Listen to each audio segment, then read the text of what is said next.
বন্ধুরা নমস্কার। বন্ধুরা কেমন আছেন সবাই? আশা করি খুব ভালো আছেন। আজকে আবার একটা রেসিপি নিয়ে চলে এসেছি, খুব সহজ পদ্ধতিতে কম খরচের একটা রেসিপি। আজকে করছি কচু আলু পোস্ত। এই যে কচু আর আলুটা সিদ্ধ করে নিয়েছি, টমেটো কুচি নিচ্ছি আর নিয়ে নিচ্ছি মশলাতে এই যে পোস্ত বাটা, কাঁচা লঙ্কা, আদা বাটা, ফোড়নে দিচ্ছি গোটা জিরে, কাশ্মীরি লঙ্কা গুঁড়ো, এই যে নুন, চিনি, গুঁড়ো জিরে আর হলুদ গুঁড়ো। আর এই যে তেলটা এখানে গরমে বসিয়ে দিয়েছি। তেলটা গরম হয়ে গেছে, আমি ফোড়নটা দিয়ে দিচ্ছি। ফোড়নে দিচ্ছি গোটা জিরে, একদম নিরামিষ হচ্ছে এটা। আর কচু আলুটা আমি সিদ্ধ করে নিয়েছি। এবার দিয়ে দিচ্ছি কচু আর আলুটা, একটু ভাজা হবে এটা। কচু আলু দিয়ে দিলাম, এই যে কচু আলু দিয়ে দিলাম, একটু ভাজা হবে।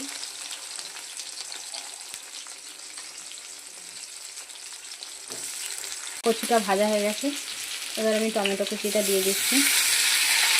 আমার রেসিপিগুলো এটা একটু ভাজা হবে, তারপর আমি মশলাগুলো দিয়ে দেবো।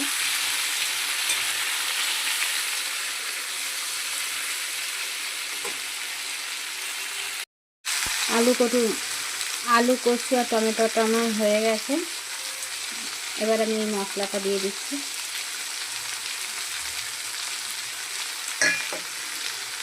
আর এইটাও দিয়ে দিচ্ছি পোস্ত আর কাঁচা লঙ্কা, আদা বাটা। এটা একটু কষানো হবে।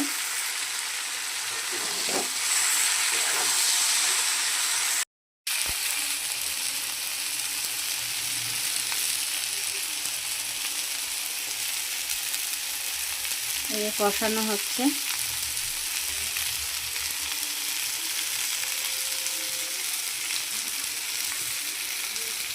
কষানো হয়ে গেছে। সাইড দিয়ে আমার দেখুন হালকা সাইড দিয়ে তেল ছেড়ে দিয়েছে।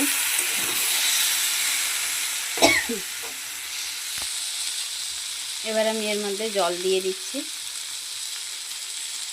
বেশি জল দেবো না, এটা ঝোল হবে না, মাখা মাখা হবে। এটা রুটি দিয়ে খেতে খুবই ভালো।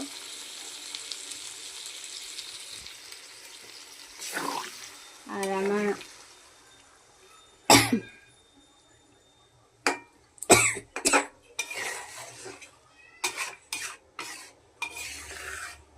যদি আমার রেসিপিগুলো ভালো লেগে থাকে তাহলে আপনারা ভিডিওটা দেখে একটা লাইক করে আর চ্যানেলটাকে সাবস্ক্রাইব করে পাশে থাকবেন।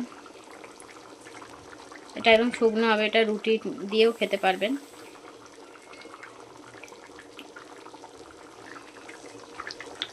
কম খরচে আমার রান্নাগুলো কম খরচে আর সহজ পদ্ধতিতে করি।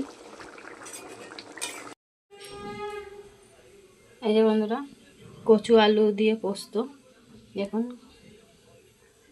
কম খরচে নিরামিষ একটা রেসিপি, সহজ পদ্ধতিতে। আমার রান্নার রেসিপিগুলো খুবই সহজ পদ্ধতিতে হয়ে গেছে। এইভাবে একবার আপনারাও বাড়িতে করে খাবেন।